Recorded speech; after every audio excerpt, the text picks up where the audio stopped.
Come on. New shed door, very fancy, and today's mission is to make a couple of these clamping bolts. So somewhere in this piece of metal is this part, and I'll screw threaded rod in here. I think what they did originally when they made these was make this as a oneer and work this piece in. We'll have a look. We'll give it a go. We'll try it, and if it all goes wrong, so be it. First of all, I'm going to face this off, and then I'm going to work at it with some milling cutters. So there we go, we've got a milling cutter mounted up in a tool holder.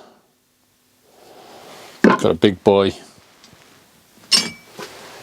and we've got a cheeky chappy. So cheeky chappy for that end, big boy for the fat end. Who knows? Alright, we're rolling thunder. Hit the high notes.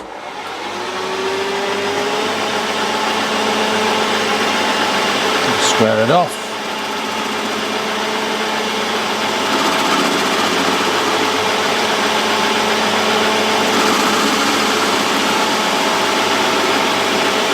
Yep, that's square. I've got loads of material here.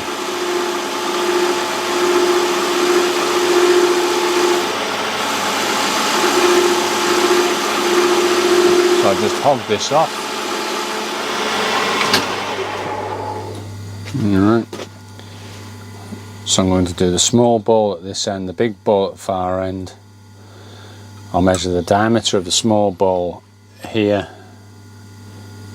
I'll do the small ball first.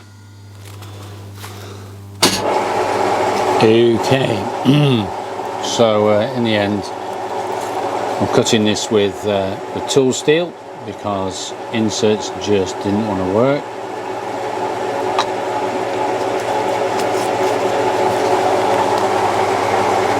Bit of die chem in the morning, lovely. We've taken calipers. We know the diameter we're looking for.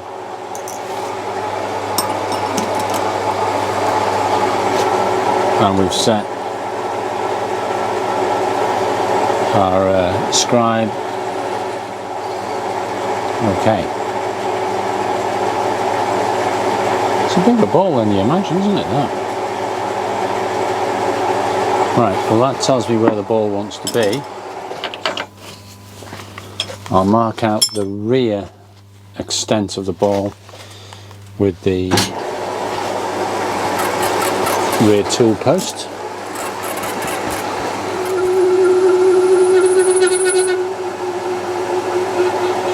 Okay, tattering about. Alright. Should have a narrower one than that. I have, but it needs something to sit in. Right, bear with.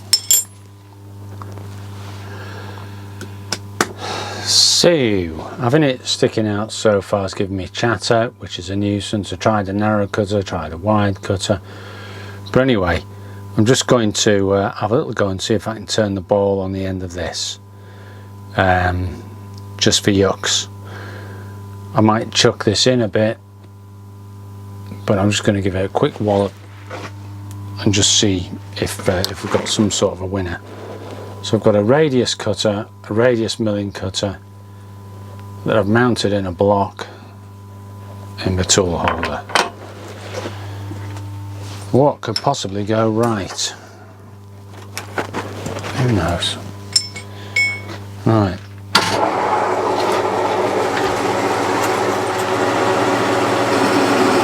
Lay me down with a feather.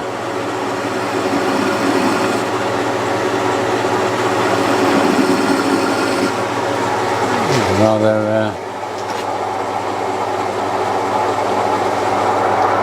that better as a win. Not going to the focusing on this, eh? Never mind. Alright, so I've got the top slide set off at about 2 degrees to give me a tapered shank. I've slowed things down. I'm just now sneaking up on this shank. If I go too far, and when I try and turn the ball, it'll fall off. Okay, so there you go. So just using the top slide to feed that cutter along there.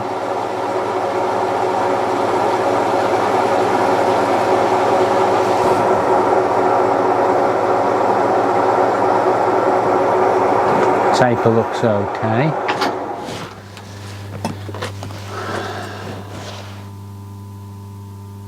There's our parts. So coming along. So my little gauge is now where I want to be, just about. So I'm going to turn the ball on the end. When you put the end cutter in, it's either cutting on that face there. Hello. We're either cutting on this face here as the machine comes this way, or I can cut on this face with the machine in reverse. Alright, bit weird. I've set the height with my height tool, made sure that the cutter's absolutely dead true. We've tightened up on the pins, and if it was spinning, then what I would do is cut some flats in the cutter, you know, grind some flats and then go from there. But anyway, doesn't seem to be a problem. Right, here we come. Reverse. Okay, and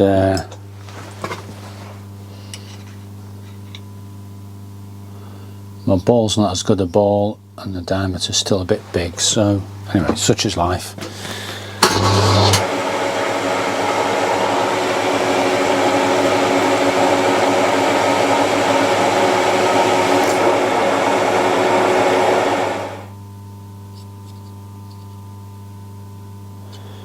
That's my diameter there. Where I want to be is about there. So what I'm going to do now is start doing the ball at the top end. But first,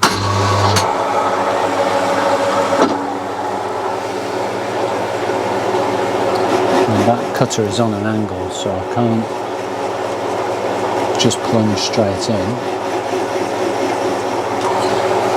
Okay, so just sorting out this little relief area here. Alright, so we've got our end mill set going, we're in forward. The cutting is this side on that, and the underside on this. So this is my cutting side here. Got these tightened up.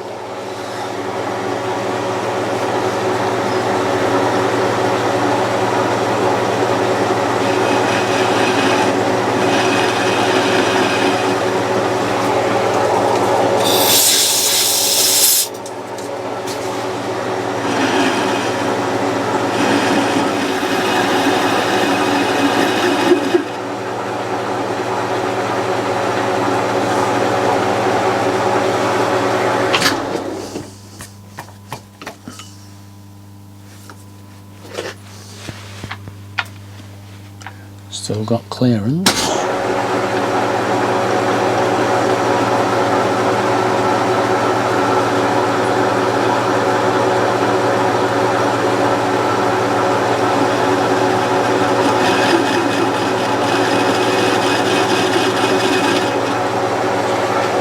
Okay,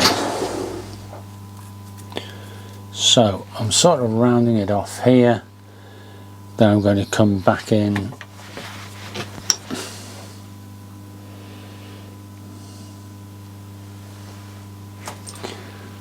at this side and round off there, he says.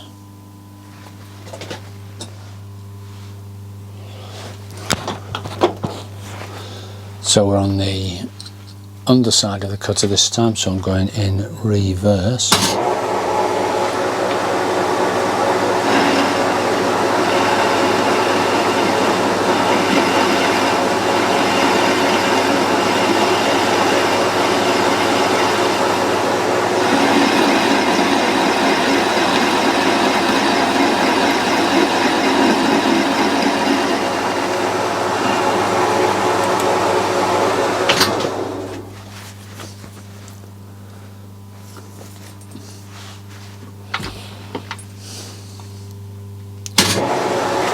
Reverse.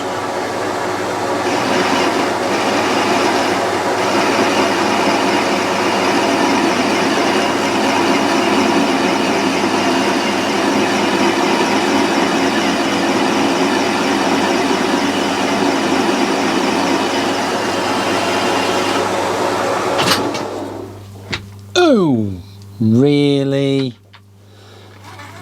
Wrong hand control there, boys.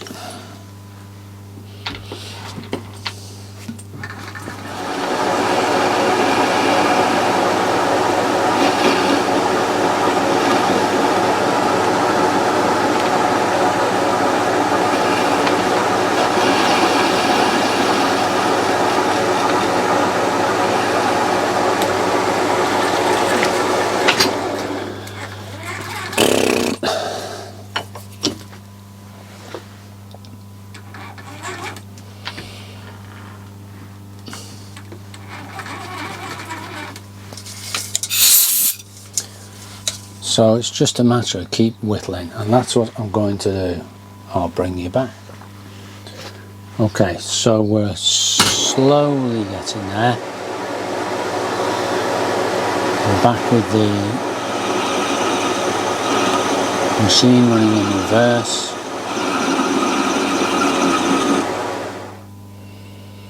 Okay.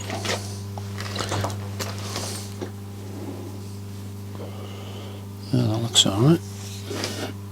Okay, so we're back to forward direction.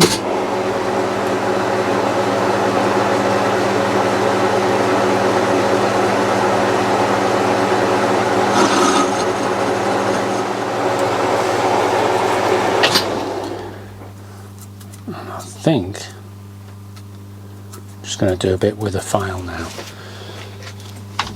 because I'm starting to get close to mucking this up. I don't want it to bend and snap.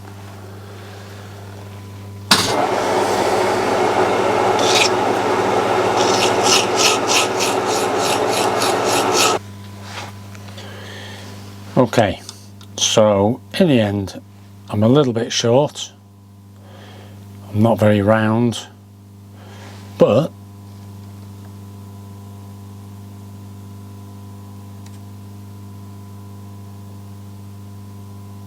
on the basis that it'll do, I'll make use of that. What I'm going to do is mount it in a vise,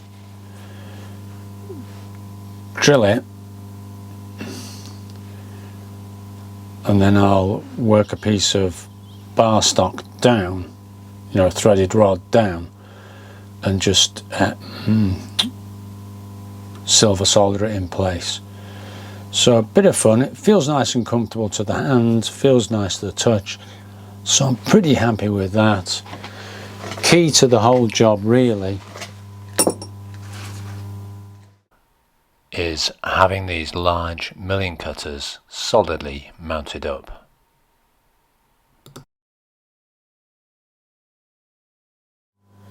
At some stage I will make a ball turning device. So that's pretty reasonable. I'm going to part it off and fiddle around and see how we go from there. Probably show you the finished results.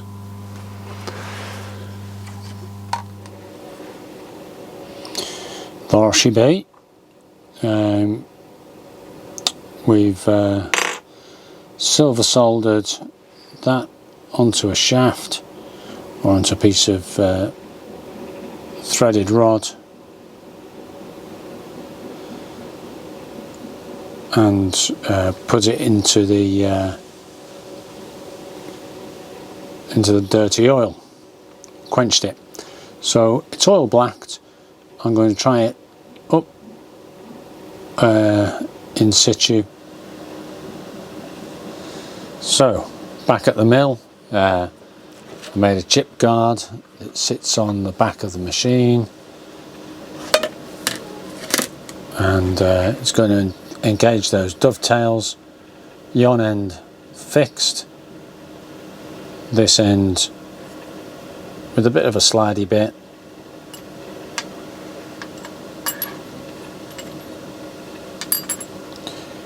And our adjuster slots in there. The straight section at the end will keep it from wagging off side to side, and we'll just tighten on. So that's what it was for. I'll fit it, we'll have a look. Okay, there she be. So, you know, usually it'll be tucked up underneath when I need to move this gaiter up and down. Just unlock and lock on.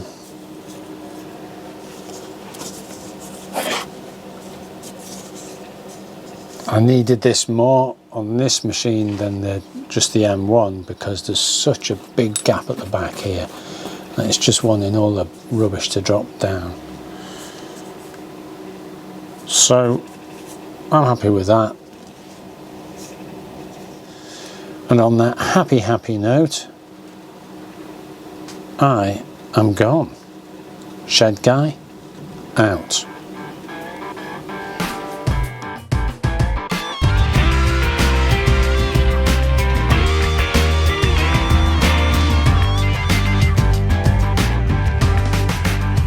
Just a closer look at this mount here. What I've done, I've just taken a piece of mild steel, milled it out to fit my tool holder, and then very accurately drilled and bored it so that this mill cutter is a very snug fit. Then when I set the cutter on height, I'm checking that these flutes are absolutely horizontal.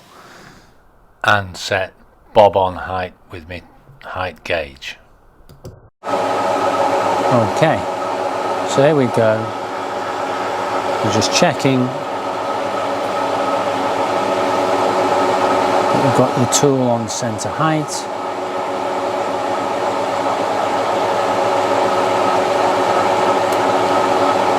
So I know this tool's bob on, good to work.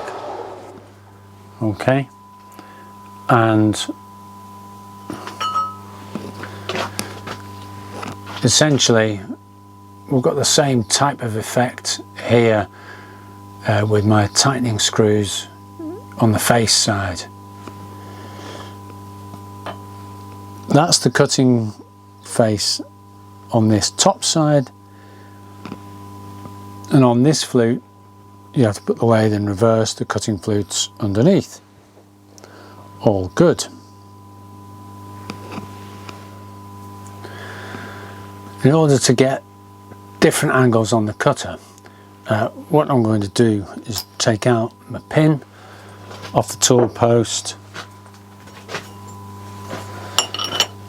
I've got a big spanner. I can just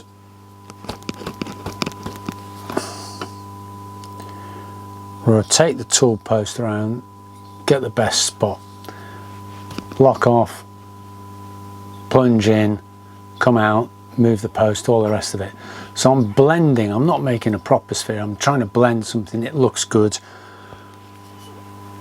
by eye. And this is gummy material, it's not like a nice piece of easygoing brass, it's gummy as hell. So, you know, say if I'm working with this parting tool, I just put a little hone on it, just keep touching it up, keep it really, really crisp, and that seems to be getting me along.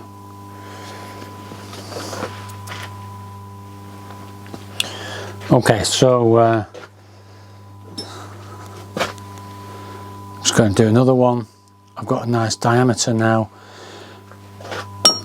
I know what these cutters are doing. High-speed steel's the one for this material. You know, it's really cutting very quickly.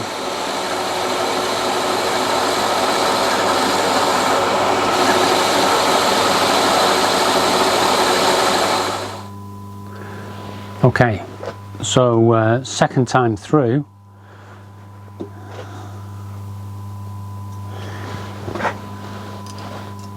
I've just done the flagpole part to start. So second time through, my ball's a little bit big. My flagpole feels about right. And the length of the flagpole is about right. So, you know, we're learning as we're going, it's getting better. I'm going to come out of there. I'm going to now advance the work, so I didn't get any chatter this time, that turned out real nice. I'm going to advance the work, finish this side of the ball and then do yon side.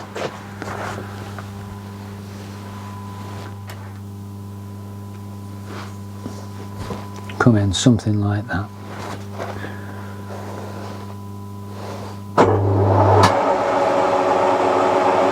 You can see it's gone off centre there.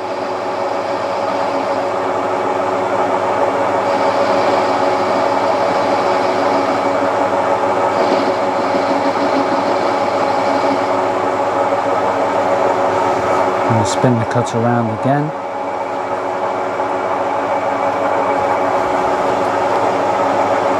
And I'll spin it round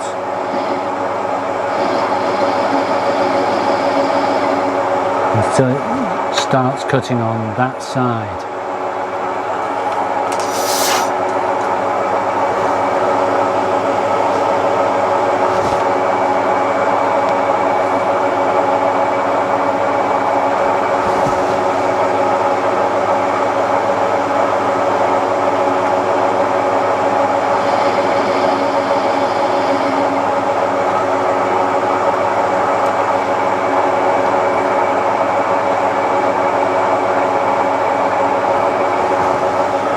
Watching that chuck.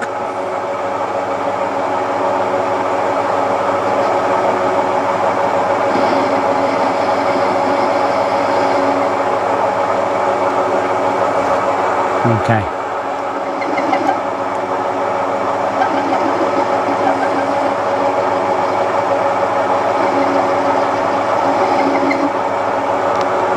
Let's come in from the other side. So I'm a bit better this time round. Okay, so we're learning, we're coming along.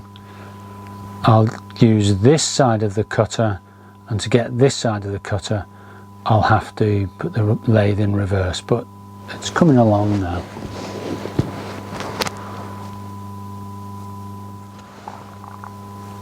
Work's moved out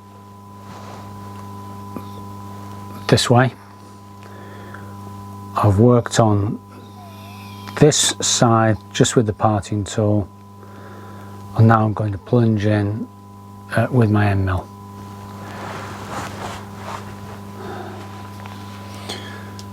Okay, so we played around a bit. Oops. And yeah, we're thicker in the ball department, but I was struggling to not get it to chatter and this and that and the other. So this is number 2. Number 2 is better than number 1. Number 3 will be better than number 2. So we're getting better, we're learning, and I'm going to part this off and probably do another one. The only, as this second time round, when I was using the reverse cutter, I realised that it had to be lifted up. I have to lift the tool up a bit, because I would have thought the cutters were would have been exactly on the same plane, but they weren't. So when it was in reverse, I had to lift the cutter up a little bit, adjust the tool up a bit. We're looking good. I'm going to part it off, polish it up. I've never really liked putting my hands in the machine when I'm parting off.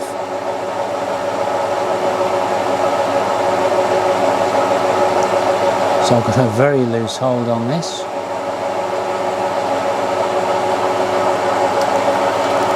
And there we go. Pip pat pop.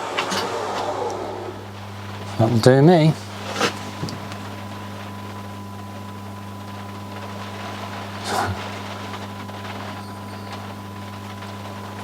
Fantastic.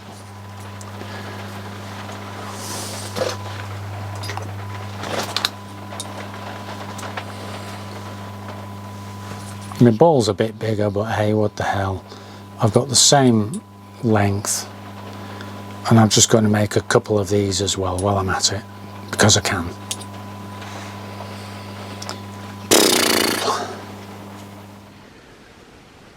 Take 2, and we've made a spare lock bolt for the travel on the mill. So happy with that. Looks pretty similar, and that's good and robust. Cracking.